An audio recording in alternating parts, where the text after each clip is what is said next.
6:15. This is the Sri Lanka Broadcasting Corporation. Here's the news edited by Anjana Duramgoda and read by Rumesh Piris. The headlines. Religious leaders led committees to address religious matters in the north and east. The payments initiated in phases for 1.5 million Aswasama beneficiary families. The Minister of Health instructs officials to speed up recruitment of 3,000 nurses. The final Grand Randoli Perahera of Sri Dalada Maligava parades tonight. Tax raised and permit system scrapped for wheat flour imports. And in news overseas, Russia sees biggest drone attack on its territory since the start of the war. And in sports, Pakistan win toss and opt to bat against Nepal in Asia Cup 2023 opener. And now the news in detail. During his visit to Kandy, President Ranil Wickremesinghe has emphasized the government's resolution dedicated to protecting religious shrines and historical sites. According to the President's Media Division, the head of state has announced the establishment of committees headed by religious leaders from their respective provinces, aimed at addressing religious matters in the north and east. President Wickremesinghe visited Kandy yesterday and called on the chief prelates of the Malvatta and Asgiriya chapters. He first visited the Malvatta Mahavihara to meet with Most Venerable Sri Sumangala Mahanayaka Thera, engaging in a brief yet impactful conversation. He also paid a visit to the Arunayaka of the Malvatta chapter, Most Venerable Dimul Kumbure Sri Vimaladhamma Thera, engaging in a concise and meaningful discussion. Subsequently, President Wickremesinghe proceeded to the Asgiriya Mahavihara, where he received blessings from the Asgiriya Mahanayaka, the Most Venerable Varakaguda Sri Jnanaratana Thera. The Minister of Health, Kehlia Ramakwela, on Tuesday instructed the officials of the Health Ministry to speed up the necessary measures for the recruitment of 3,000 more nurses for the nursing service in Sri Lanka. The minister also instructed the Secretary of the Ministry of Health to prepare a cabinet paper related to this if there's a problem. The minister gave these instructions during a discussion held at the Ministry of Health with the participation of the officials related to the nursing service of the Ministry of Health, including the Secretary of the Ministry of Health, Janaka Sri Chandragupta. Accordingly, nearly 2,500 trainees enrolled for student nurse training in 2018 and 500 nursing graduates will be added to the nursing service in Sri Lanka. The final Randoli Perahera of Sri Lanka's premier national pageant, the historic SLF Festival of the Sri Dalada Maligava, will parade the streets in the hill capital of Kandy tonight. The final Grand Randoli Perahera is scheduled to begin today at the auspicious time of 7:30 p.m. The Perahera will start from the Dalada Maligava at 7:30 p.m. facing north and proceed along Dalada Vidya, Yatinura Vidya, Kanda Vidya, T.S. Sedanaka Vidya, Raja Vidya and return to the Dalada Maligava along Maligava Chaturasraya. This news broadcast comes to you from the Sri Lanka Broadcasting Corporation. And we continue with more local news. State Minister of Finance Ranjit Siambalapitiya said today the government has done away with the permit system for importing wheat flour. The order came into effect from midnight yesterday. He commented on this speaking to the media in Ruanwala this morning.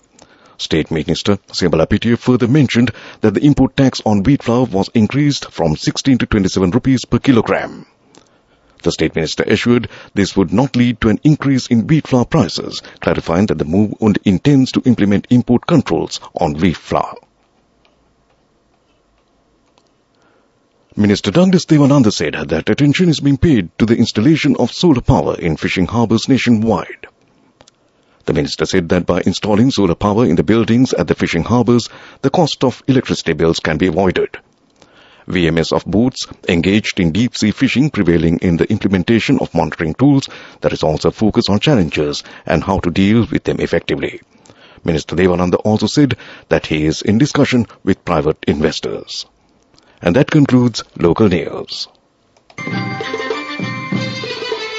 The main news story is brought to you by Siddhalepa Veda Mahatmya. Moving on to the main news story. Minister of State for Finance Shahan Singh said that among the 2 million Aswesma beneficiary families, phased payments have commenced from 1.5 million families. In the first phase, a total of 4.395 billion rupees have been successfully transferred to the bank accounts of 689,803 beneficiaries. State Minister Singh stated that the second category's monetary provision will be enacted starting next week. Meanwhile, state banks were in operation today despite it being a poor day. Thereby, all branches of the Bank of Ceylon, the People's Bank and National Savings Bank were kept open from 8 a.m. to 5 p.m. today for Aswesma beneficiary families. And that was the main news story. The main news story was brought to you by Siddalet Vedamahatmya. Watch Life is brought to you by CIB Janajaya Vasana. Unbelievable discounts and offers throughout August from CIB Janajaya itself. And in Watchlight this evening, a group of people who held a superstar song competition in Mena using the name of a fake radio channel have fled after defrauding a sum of 50 million rupees. This competition has been organized, stating that the youth of the northern province, including Mena, will be given a mandate to become superstars, and the 10 finalists will be awarded prizes of hundreds of thousands of rupees. More than 5,000 young people from many areas, including Vaunia, Mena, Mullaitivu, Kilinochchi and Jaffna, had entered the competition, responding to a notice that they had been asked to deposit 17,500 rupees to a bank account named by the organizers. And that was Watchlight.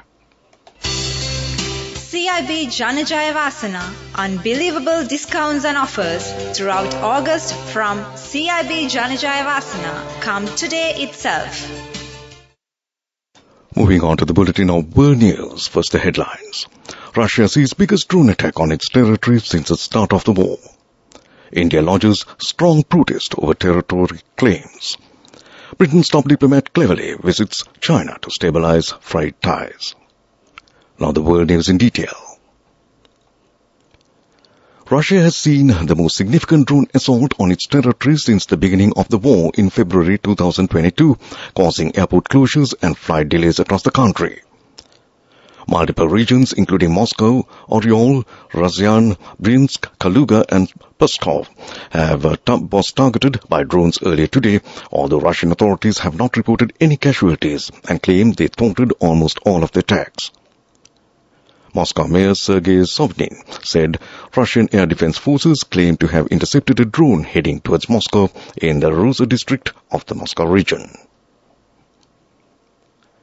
India says it has lodged a strong protest with China over a new map that lays claims to its territory. Indian media have reported that the map shows the northern eastern state of Arunachal Pradesh and the disputed Aksai Chin Plateau as China's territory. India's Foreign Ministry spokesman Aridam Bagchi said it was released by China's Ministry of Natural Resources on Monday. The Indian spokesman rejected these claims as they have no basis. Further, he added that such steps by China only complicate the resolution of the boundary question. Beijing has not officially responded yet. Britain's Foreign Secretary James Cleverly has begun a long-awaited visit to China as the two countries attempt to stabilize bilateral ties that have frayed badly in recent years. The trip is the first by a British top diplomat to China in more than 5 years, underscoring the downturn in relations over Beijing's curbing of civil liberties in Hong Kong, a former British colony, abuses against Muslim minorities in the Xinjiang region, China's support for Russia and Britain's close security ties with the United States. Once again back to the headlines of the world news. Russia sees biggest drone attack on its territory since the start of the war. India lodges strong protest over territory claims. And Britain's top diplomat cleverly visits China to stabilize frayed ties. And that concludes world news. Development News is brought to you by Job opportunities for well-experienced housemaids and home cooks in Saudi Arabia and Kuwait for ages 40 to 58 years. Salary 125,000 rupees. Contact 037 7500 500. In development news, Minister of Transport Dr. Bandula Gunawardena said Sri Lanka is seeking investors for an electric public transport system with 200 buses in the western province around Colombo. The Ministry of Transport had earlier called for expressions of interest for 50 electric buses, but the investment cost of charging points made the project unviable, he said. Feedback indicated that 200 to 500 buses are needed to make such a project viable. The Cabinet of Ministers had now approved a 200 bus project, which will be run in collaboration with state-run Sri Lanka Transport Board. And that was development news. Job opportunities for women from Deshakti Lanka in Saudi Arabia, Kuwait and Oman. Housemaids and home cooks in Saudi Arabia, ages 40 to 58 years. Arabic speaking and well experienced home cooks. Salary 135,000 rupees. Interviews are now on with foreign agents. You can travel overseas free of charge now. Branches Colombo, Kurunegala, Anuradhapura and Matara. Contact number 0377 500 500. Deshakti Lanka Foreign Employment Agency.